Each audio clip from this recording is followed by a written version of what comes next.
right, guys, back for round two, the secret. Let's jump back into time management. Time management, oh yeah, that secret. Okay, look, there's specifics in regards to time management. We talked about in the first session having your mindset in the right place, making sure that I tied my why. Remember what got you through real estate school? Or whatever it was that drove you through real estate school to remember all that stuff that you can't even remember anymore.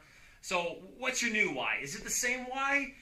Do you need a new why? Do we have to bring that back and look at how it's going to push me through some of these new uncomfortable things that I'm going to have to be time managing for, creating new conversations with people who I don't know or I'm uncomfortable with, carrying conversations with people who are resistant or giving me objections, and then closing those conversations for an appointment, for a contract signed, to write an offer, to get a price reduction.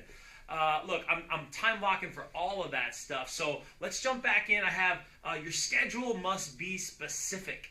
Your schedule must be specific. Block everything. Open house preparation, block it. Phone calls or door knocking for the open house, block it.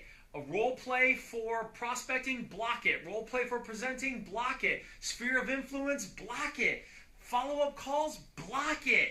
Look, if you're a time blocking fool, I promise you, you'll accomplish 75% of what you say you're going to do.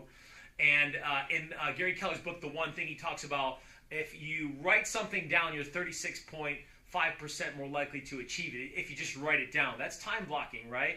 If you write it down and hold yourself accountable to it, you're 76% more likely to achieve your goals. So think about that. Maybe who do you need to be held accountable to on your time blocking so that you can achieve some of these things that you've been saying you're going to do for so long? Finally do them. Look, just time block it, submit it to somebody else. Second point I have written down, be neglectful. Be neglectful. What? Paul, what are you talking about? Hey, look, there's some things that you should just be neglectful with, like texting on your phone, emailing or checking emails when you should be prospecting, creative avoidance. A coach I heard once say this, you're involved in creative avoidance. You're doing things that you just shouldn't be doing when there's things you should be doing. You're shuffling papers, answering emails, making a phone call, figuring out what songs are on your playlist. Look, just be neglectful. Turn that phone off, okay? No, maybe you need to put it in another room or in a drawer or lock it or go give it to somebody. But be neglectful about things that can just wait till later. Yeah, look, can it wait till later? I mean, does it really matter that email gets answered right now? I mean, how long did it take for them to email you back? Is it really that urgent? Can it wait? Think about that. I mean, can this really wait for later? We're talking about prioritizing, right?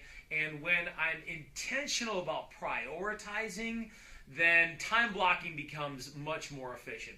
Okay, next point I have written down, specific schedule equals specific results.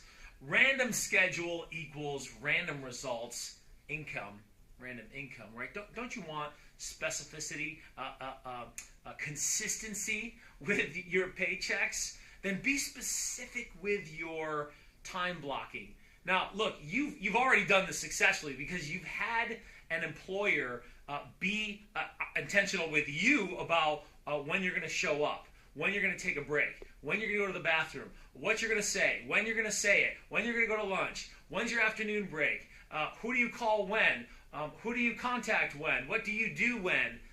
You've already had this kind of structure, and the blessing of being an independent contractor is you get to set that schedule. Set that schedule.